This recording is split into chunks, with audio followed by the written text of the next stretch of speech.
Hello students, in this class of microeconomics for BCom first year and BA first year, the question which we are going to discuss is from chapter number 6, indifference curve approach. तटस्थ वक्र विश्लेषण chapter 6 में से हम ये question करने जा रहे हैं and the question is explain the uses और significance of indifference curve analysis and the criticism of indifference curve analysis. Question है तटस्थ वक्र विश्लेषण के क्या उपयोग या महत्व है और साथ ही इसका क्या कमियां हैं या क्या आलोचनाएं हैं. इंडिफरेंस कर्व एनालिसिस जो है that is a very powerful weapon of economic analysis and economics is ultimately the theory of human choices. As such, it covers not merely a part of life but the whole. तो indifference curve analysis जो है वो एक आर्थिक विश्लेषण का एक जो है महत्वपूर्ण टूल है, वेपन है, जिसके हेल्प से हम जो है बहुत एनालिसिस कर सकते हैं. Number 1 is in the field of consumption, उपभोग के क्षेत्र में. In the consumption we can find out consumers equilibrium, how consumer attains equilibrium and how consumer is able to increase its welfare. Indifference curve analysis की सहायता से हम उपभोक्ता के संतुलन को समझ सकते हैं, मांग वक्र को ड्रॉ कर सकते हैं और बता सकते हैं कि कंज्यूमर कब संतुलन में है और किस प्रकार वो अपने कल्याण में वृद्धि कर सकता है.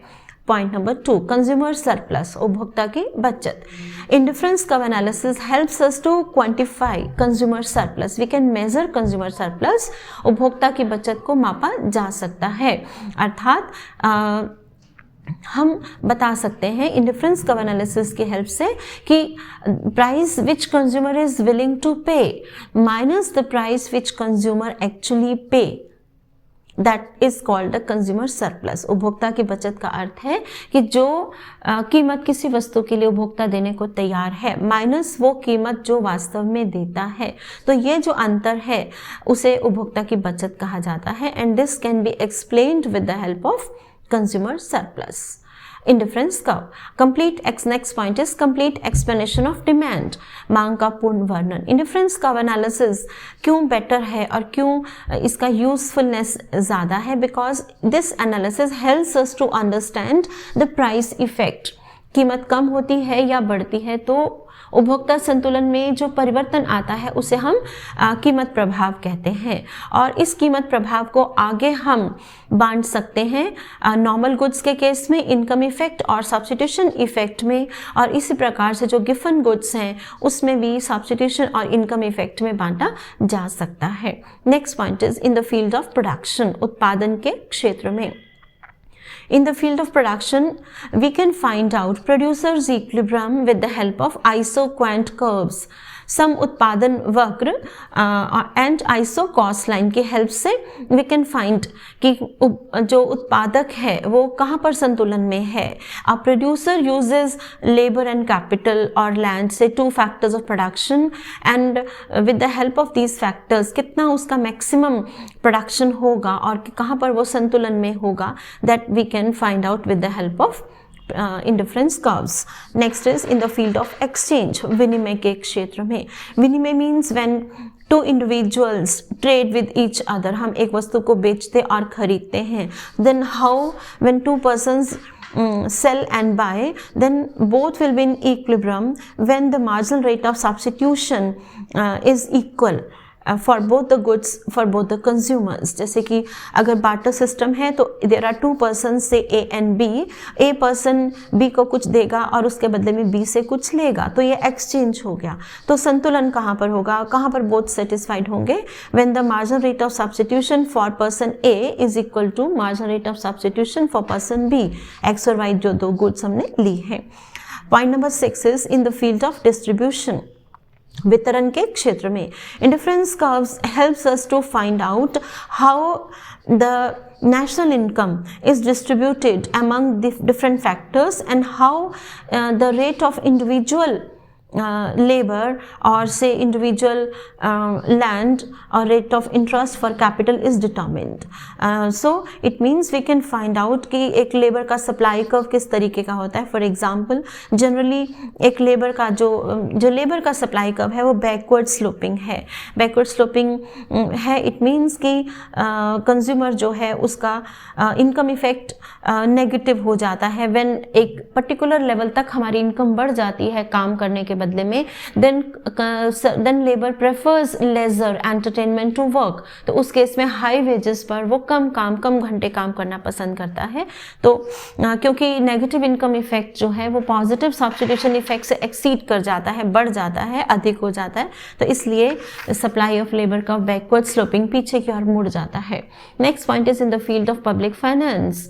राजस्व के क्षेत्र में public finance means that how the taxes are imposed, कितना कर लगाया जाए, कितना ना लगाया जाए. So in this case finance minister will impose taxes in such a manner that the sacrifice involved in the tax payment is equal to the benefit received by government expenditure. तो जब कर लगाया जाता है तो हमें त्याग करना पड़ता है, और जब सरकार खर्च करती है उस टैक्स रेवेन्यू में से लोगों के वेलफेयर के लिए तो लोगों को बेनिफिट मिलता है. तो इट मीन्स कि कैसे हमें कितना टैक्स बेस्ट होगा जब सेक्रीफाइस मार्जिनल सेक्रीफाइस जो टैक्स का है वो बराबर हो जाता है मार्जिनल बेनिफिट एक्सपेंडिचर के, गवर्नमेंट एक्सपेंडिचर के.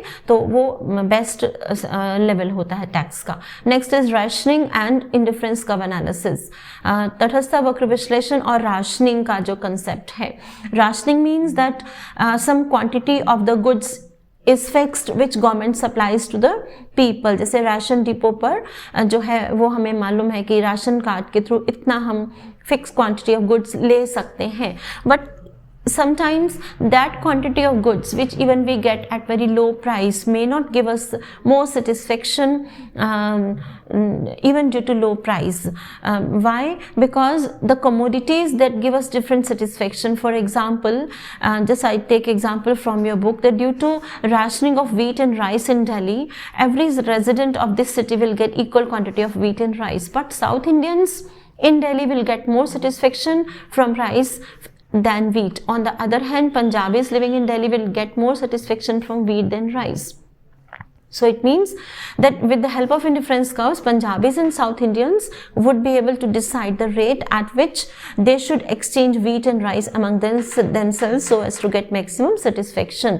तो राशनिंग के महत्व को समझने के लिए हम आपकी बुक का एग्जाम्पल लेते हैं कि मान लीजिए किसी सिटी फॉर एग्जाम्पल दिल्ली में साउथ इंडियंस भी रहते हैं, पंजाबीज भी रहते हैं, और गवर्नमेंट एक फिक्स रेट पर फिक्स अमाउंट राइस और वीट का देती है. अब मिला तो सबको बराबर राइस और वीट, लेकिन साउथ इंडियंस को राइस से सेटिस्फेक्शन ज़्यादा और पंजाबीज को से वीट से.